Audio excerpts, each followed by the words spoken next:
Então a gente começa a estudar agora o conceito de densidade de estados, que é fundamental na caracterização de estados eletrônicos.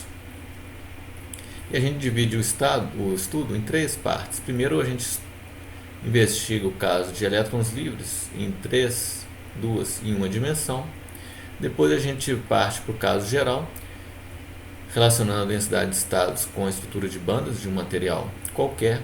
Depois a gente faz um estudo de alguns casos.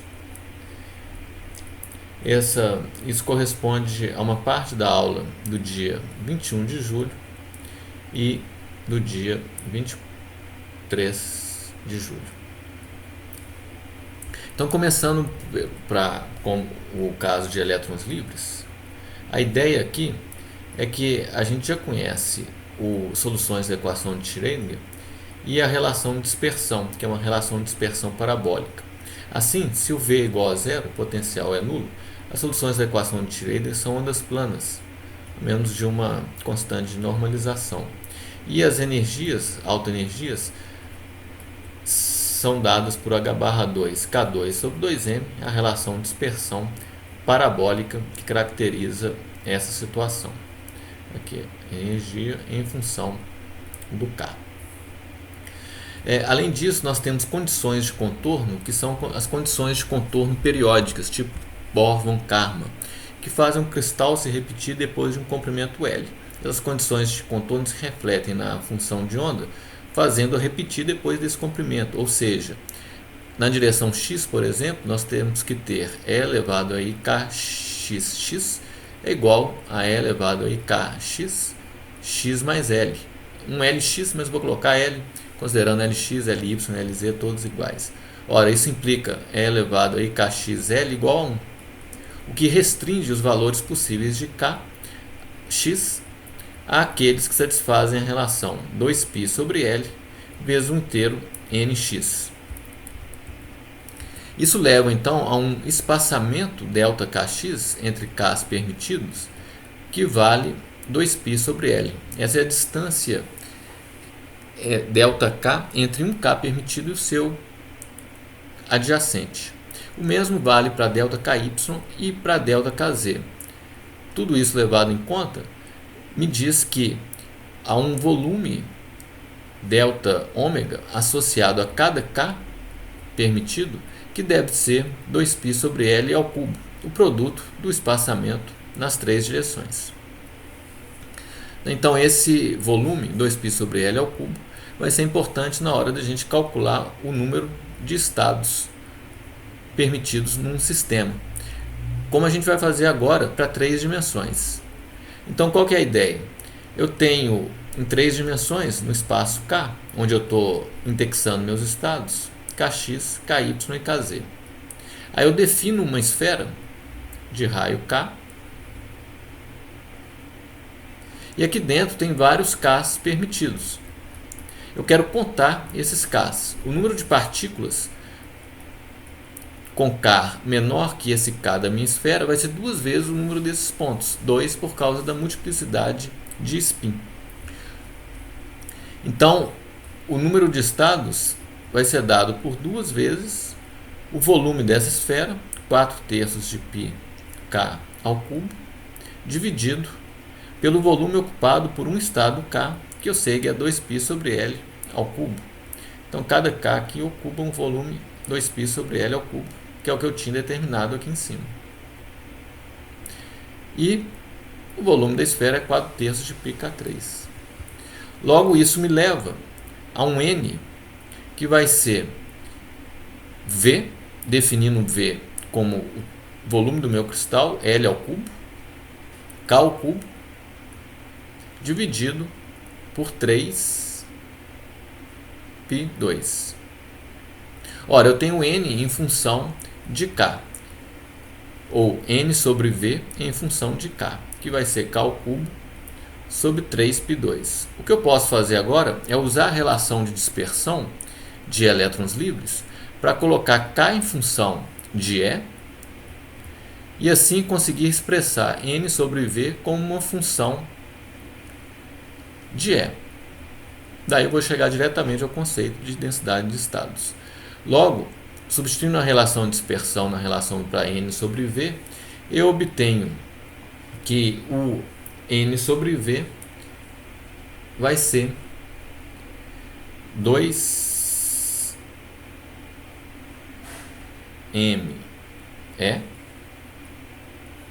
elevado a 3 meios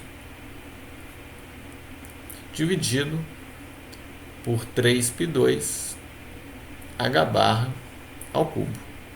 Ora, se eu tenho essa expressão, eu vou diretamente na densidade de estados, porque eu a defino como 1 sobre o volume dN dE. É 1 sobre o volume número de estados numa faixa de energia. Isso é quantificado pela relação 1 sobre V dN dE. Basta então eu derivar a relação acima e eu tenho a densidade de estados em 3 dimensões, escrita como raiz de 2, m a 3 meios, um comportamento de E elevado a 1 meio, com a energia, dividido por π2 h barra 3. Essa é a minha densidade de estados em 3 dimensões. Graficamente, vai ser representado dessa forma, D em função de E. Bom, a mesma coisa eu posso fazer em 2 dimensões, para ver se a gente entendeu bem esses conceitos. Em 2 dimensões, eu tenho meu espaço K, dado por Kx, Ky, tem os pontos permitidos, separados por um 2π sobre L em cada direção. Eu posso contar estados definindo um círculo de raio K e vendo quantos estados eu tenho aqui. Multiplico o resultado por 2, eu tenho o número de partículas que eu posso colocar, o número de estados permitidos ali. 2 para a multiplicidade de spin. Então é 2 vezes π vezes K ao quadrado, que é a área do meu círculo, dividido pela área de um estado K, que é 2π sobre L ao quadrado. Definindo área como L ao quadrado, o tamanho do meu sistema nesse caso, eu tenho que o N sobre A vai valer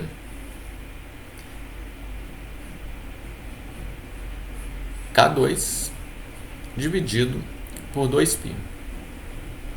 Ora, substituindo a relação de dispersão, é igual a K barra 2K2 sobre 2M, esse N sobre A vai ser linear com a energia, ME dividido por π H barra 2. Logo, a densidade de estados é escrita diretamente como a derivada em relação à energia, o que me dá uma densidade de estados constante, 1 sobre A dN dE, que é igual a M dividido por π H barra 2. Então esse é o resultado para 2 dimensões, agora um comportamento constante da densidade de estados em função da energia. O caso 1D, para elétrons livres, vou deixar como exercício, calcular essa densidade de estados. A gente passa agora a estudar o caso geral. Então o caso geral se distingue do anterior, porque antes eu tinha a relação de dispersão de elétrons livres, H barra 2, K2 sobre 2M. Agora eu não tenho, eu tenho que relacionar a minha densidade de estados com a estrutura de bandas do material, que, como nós vimos, é dada pela família de funções contínuas EN de K. Então é aqui que eu tenho que concentrar minha atenção agora. Antes, tem uma preliminar importante que a gente vai usar em vários momentos do curso, que é como eu faço uma conta desse tipo. Olha, eu tenho um somatório em K de uma função de K. Sabendo que o espaçamento entre K's é reduzido, tende a zero, os K's o K pode ser tratado como uma variável contínua. Então eu posso passar isso para uma integral da seguinte forma. O somatório em K de f de K, ele é escrito como 1 sobre um volume de um estado K, chamado de ômega, o somatório de f de K, vezes um delta 3K, que é o volume em K. Só que eu multipliquei e dividi por um volume, então, pelo menos volume. Então, isso eu não mudei minha conta. Mas eu sei que esse elemento de volume em K tende a zero. Então, porque o L tende a um número muito um valor muito alto, 2π sobre L ao cubo tende a zero. Então, com isso, o somatório se transforma numa integral. E eu sei que o ômega é 2π sobre L ao cubo. Então, eu posso escrever isso como um V dividido por 8π ao cubo. Então, o resultado vai ser esse. A integral de f de k d3k. Então, assim, eu faço o somatório de uma função qualquer de k. Vou dar um exemplo. Vamos supor que, vou voltar um caso de elétrons livres para o exemplo. Eu quero calcular a energia total de elétrons livres por volume. Então, são elétrons livres. Eu conheço a relação de dispersão. Então, esse é o típico problema que envolve o somatório de uma função de k. O que significa isso? 2 vezes para spin sobre o volume, vezes o somatório em k de h barra 2, k2 sobre 2m. Note que é exatamente o que eu tenho. O f de k meu é esse aqui agora. Então, como que eu faço a conta transformando numa integral? Bom, basta seguir aquilo que eu já fiz ali. Vai ser 2 sobre v. Aí eu tenho v sobre 8π ao cubo, seguindo exatamente a conta de cima. O somatório em k vai ser uma integral daquela função h barra 2k2 sobre 2m. d3k. O d3k, nesse caso, eu posso escrever como 4πk2 dk. Esse é o meu d3k nesse caso. Ok, eu posso fazer essa integral, é k4 dk, que vai dar k5 sobre 5. E aí eu chego diretamente no resultado, que vai ser energia total por volume, o V corta aqui, esse 2 corta com 2, eu tenho 4 e 8, vai sobrar um 2, um 5 que vem da integração, que vai me dar um 10 no denominador. 10 tem um m, que vai ficar, tem um π ao quadrado, que é desse π sobre π ao cubo, h barra 2, e a integral é de 0 a kf, que é o meu k de Fermi, meu último k, que está ocupado. Então, eu quero escrever kf a quinta. E esse, então, é o resultado da minha soma, né? Escrita como resultado da integral. Então, ok. A partir daí, eu tenho o conceito de densidade de estados construído pelos exemplos que a gente viu de elétron livre. Eu tenho essa técnica de somar funções f de k. E aí eu aplico tudo isso a uma definição de densidade de estados geral que eu vou fazer agora. Então, a densidade de estados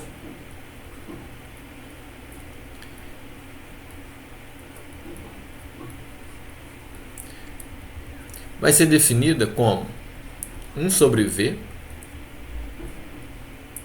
um somatório em todos os Ks de delta, funções delta de Dirac, de E menos E de K. Vamos tentar entender essa expressão. O que ela me diz? Ela me diz que toda vez que a energia coincidir com uma energia da minha estrutura de bandas, quer dizer, com uma energia que corresponde a um estado permitido para o meu sistema, eu vou ter um pico na densidade de estados, cuja integral é igual a 1. Então, eu conto um estado quando eu integro a energia. Então, essa é a definição natural de densidade de estados. Vai ser uma série de deltas, e a integral disso me dá um número de estados, porque cada delta tem integral igual a 1. Tá? Cada integral que eu fizer vai me dar um estado permitido. Então, a integral da densidade de estados é igual ao número de estados, né? Por isso, essa definição é realmente natural, faz sentido definir dessa forma.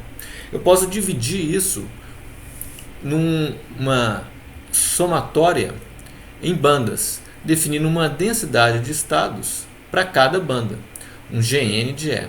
É a mesma definição, desde que o Gn seja dado por 1 sobre V, o somatório em K desses picos dados pelas densidades, pelas funções delta, só que agora em E menos En de K. Não mudou muito, é a mesma coisa, só que aqui eu estou dividindo o somatório por bandas. E aí eu somo todas as bandas e eu tenho a densidade de estados total. Então, a densidade de estados por banda vai ser um delta de E menos En de K. Então, o N está fixo para calcular isso. Toda vez que a energia coincidir com a energia daquela banda, eu vou ter um pico. integrando isso na energia, eu vou contar o estado associado àquilo que é um para cada estado permitido. Então funciona a minha conta. Então eu tenho um somatório em K. Aí eu aprendi já a fazer esse somatório de funções de K. Então a gente vai aplicar isso. A gente tem um conceito, tem a técnica para transformar esse somatório em integral, e é isso que a gente vai usar agora. Então eu escrevo o Gn de E, uma faixa de energia, vou chamar de ΔE, vai ser esse somatório que vai passar para uma integral. Então vai ser 2 vezes 1 sobre 2π sobre L ao cubo. Né? Então tem um V que vai cortar com L ao cubo, que é o volume. Tem um 2 que vai cortar com 8, então vai ficar D3K dividido por 4π ao cubo. Um delta de E menos EN de K.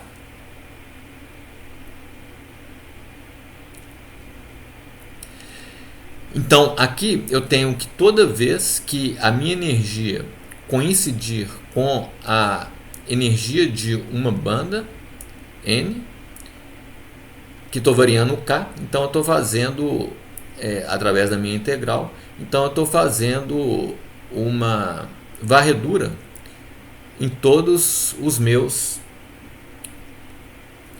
EN de K, passeando pela banda através da variação do K.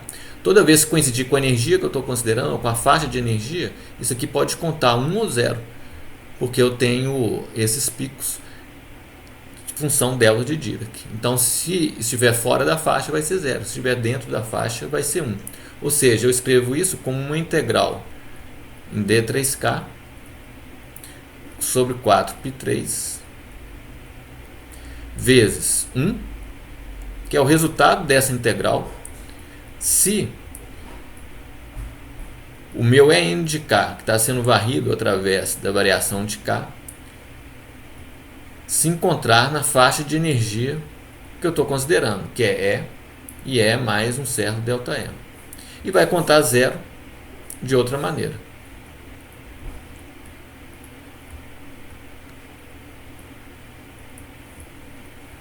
Bom, isso vai me levar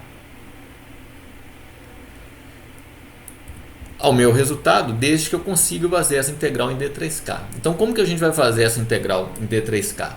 Então, aqui vem um ponto importante disso, que eu vou considerar contornos de energia constante na minha estrutura de bandas. Vou dar um exemplo simples aqui. Vamos supor que eu tenha lá o caso parabólico de novo. Então, aqui é meus Ks. Né? Então, isso aqui girando, né, vai dar um paraboloide. Então, então, aqui é a energia. Vamos pegar um caso bidimensional. Kx e Ky. Então é como se eu tivesse uma relação de dispersão disso, como se isso aqui fosse meu EN de K. Como é que eu pego uma superfície de um contorno de energia constante? É só pegar um círculo aqui. Um outro círculo de energia constante é este aqui. Vendo de cima, eu teria algo assim, ó, um C de energia constante e aqui um outro C, um outro valor de energia que vai ser um C de E mais um ΔE. Então são contornos de energia constante. Aqui para um certo K, como se eu estivesse pegando um K específico aqui, eu tenho uma distância entre esses dois contornos que eu vou chamar de um ΔK, que é dependente de K. Então, aqui em 2 dimensões fica claro que se eu quiser fazer uma integral em D2K, eu posso fazer essa integral através do contorno de energia constante, multiplicando um dl ao longo da curva de energia constante por um ΔK, que depende de K. Então, estou pegando um dl aqui e um ΔK. Então, estou considerando essa área infinitesimal e depois estou varrendo o contorno CE, e fazendo isso eu consigo calcular toda essa área, que é o que me interessa nessa integral em D2K. Então eu vou considerar todo a região entre as duas energias, E e E mais ΔE, e aí eu vou conseguir varrer todos os K's entre esses dois valores. Bom, se eu sei fazer em 2D, eu sei fazer em 3D. O raciocínio é totalmente semelhante. Então a integral em D3K vai passar a ser uma integral numa superfície de um ds vezes um ΔK. É a generalização imediata do que eu tinha aqui. ΔK a distância, o dl dá lugar à superfície, o contorno CE dá lugar à superfície S de energia constante. Então é isso que eu uso para fazer a minha conta. Então eu recupero aquela equação de cima, vou reescrever ela aqui, escrevendo que um Gn de E ΔE é igual agora, eu tinha uma integral em D3K, estou passando por uma integral numa superfície de energia constante para aquela banda, um ds, um 4π3 que eu já tinha na minha conta antes, e agora um ΔK de K. Então é exatamente o resultado que eu tinha antes, vou recuperar ele aqui em cima, para mostrar para vocês. Eu tinha T3K sobre 4π3 multiplicado por 1 ou 0, então eu tinha T3K sobre 4π3. O D3K passou a ser ds ΔK. 4π3 está aqui. A integral agora é na superfície de energia constante. Ora, mas aí agora eu preciso só de mais um passo. Um E mais ΔE pode ser escrito como um E mais o módulo do gradiente de E, n de K, ΔK. É como se eu estivesse fazendo uma expansão em ordem 1 disso aqui. E mais DE, DK, DK. Então isso é um E mais DE, E mais ΔE. Bom, isso me diz que esse ΔK ele pode ser expresso como um ΔE dividido pelo gradiente. Esse E corta. Então eu tenho um Gn de E, que no final das contas é dado por uma integral na superfície de energia constante de ds sobre 4π ao cubo, é o que eu tinha antes, 1 sobre o gradiente, é um gradiente em K, de En de K. Bom, não sei se ficou clara a demonstração, mas os exemplos vão mostrar nitidamente como é que eu uso essa relação. Tá, então vamos pegar o caso que a gente já conhece, de elétrons livres, e tentar calcular essa expressão para ver se fica simples de aplicá-la. Bom, vou colocar como exemplo. Eu tenho elétrons livres, eu tenho que a energia é H/2 K2 sobre 2m. Então a primeira coisa é calcular esse gradiente. Como é que eu calculo? Bom, o gradiente em x, em kx, porque é em k, é um dE dkx, na direção kx. Isso vai ser H/2 kx sobre m. Resultados similares para as outras direções. dE dky é H/2 ky sobre m. E finalmente, dE dkz é igual a H/2 kz sobre m. Bom, esses são os componentes do gradiente E, n de k. E aí eu tenho um módulo desse gradiente. O módulo desse gradiente, portanto, é só somar o quadrado dessas componentes e tirar a raiz.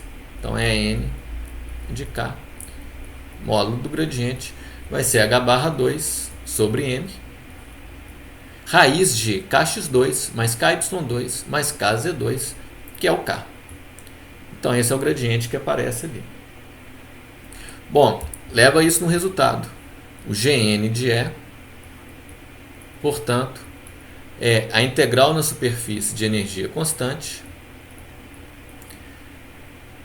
ds dividido por 4π ao cubo 1 sobre o módulo do gradiente n de k. Então vamos lá, substitui isso e fica trivial de fazer a conta. 1 sobre 4π3 sai da integral na superfície de energia constante de 1 sobre o gradiente, 1 sobre H/2 k sobre m. A integral em ds vai ser a integral de 4π, vai ser 4πk2. Então, desculpa, a integral em ds, deixa eu tirar isso aqui, integral em ds. Bom, o que é k vai sair da integral porque a superfície de energia constante tem um k constante. Então eu vou ter 1 sobre 4π3, 1 sobre h barra 2 k sobre m, vou pôr o m aqui em cima, a integral de ds, que é 4πk2. Então a superfície de energia constante é uma superfície de k constante, que é uma esfera. Então é 4πk2. Logo, a densidade de estados, Gn de E, vai ser igual a mk dividido por h barra 2 π2. Essa é a conta.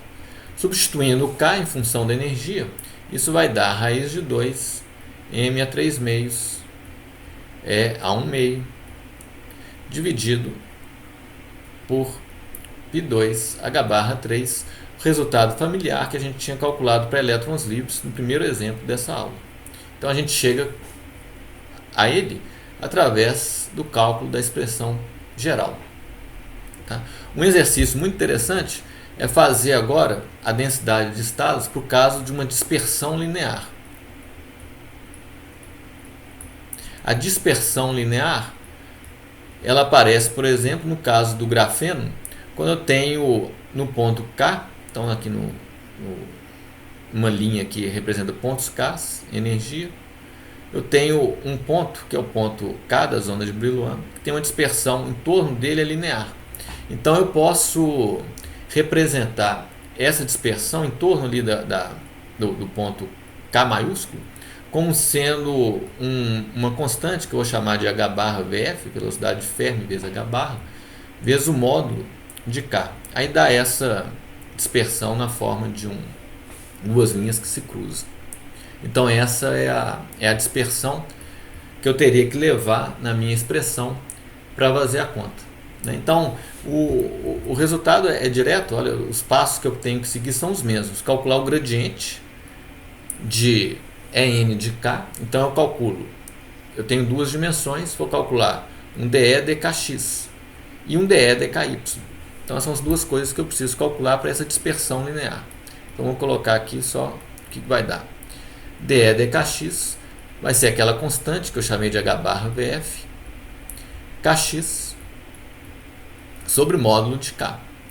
Então, módulo de K, eu tenho a raiz de kx2 mais ky2 mais kz2. Então, eu calculo um dE dkx. Eu vou ter 1 sobre a raiz, que vai dar o módulo de K novamente, e o kx no numerador.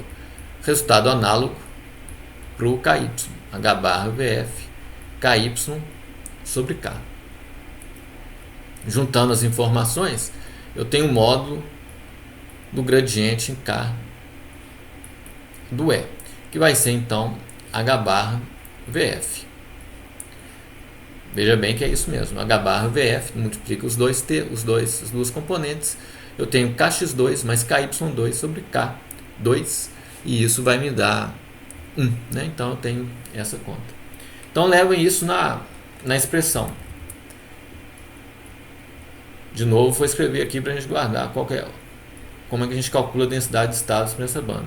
Então eu tenho duas dimensões agora, eu faço a integral no contorno de energia constante, um C de E, de um dl, dividido por 2π2, porque eu estou em duas dimensões, 1 sobre gradiente de En de K. Essa é a expressão adaptada para duas dimensões. E substituo as coisas que eu já calculei. 1 sobre 2π2 estava ali, sai da integral, vem para cá. 1 sobre h barra Vf é o termo constante que representa esse gradiente no denominador. E eu tenho a integral no contorno de energia constante em um dl. Bom, isso é o contorno, é dado por isso aqui. Esse é o contorno de energia constante em torno desse ponto. É um 2π vezes K. Então isso aqui vai ser 1 sobre 2π2, 1 sobre H barra VF, 2πK. Lembrando que a energia pode ser colocada em função de K, é linear em K, isso vai ser E dividido por π H barra VF ao quadrado. Então só substituir a relação entre K e E aqui, por isso apareceu esse H barra VF ao quadrado. Então eu tenho uma densidade de estados que é linear em torno daquele ponto. Tá? Então como é que eu represento isso? Então em torno daquele ponto eu tenho uma dispersão que vai ser uma densidade de estados D em função de E, que é linear. Então vai ser uma dispersão linear em torno daquele, uma densidade de estados linear em torno daquele ponto. Isso caracteriza o grafeno, a densidade de estados do grafeno. Isso é um D em função de E.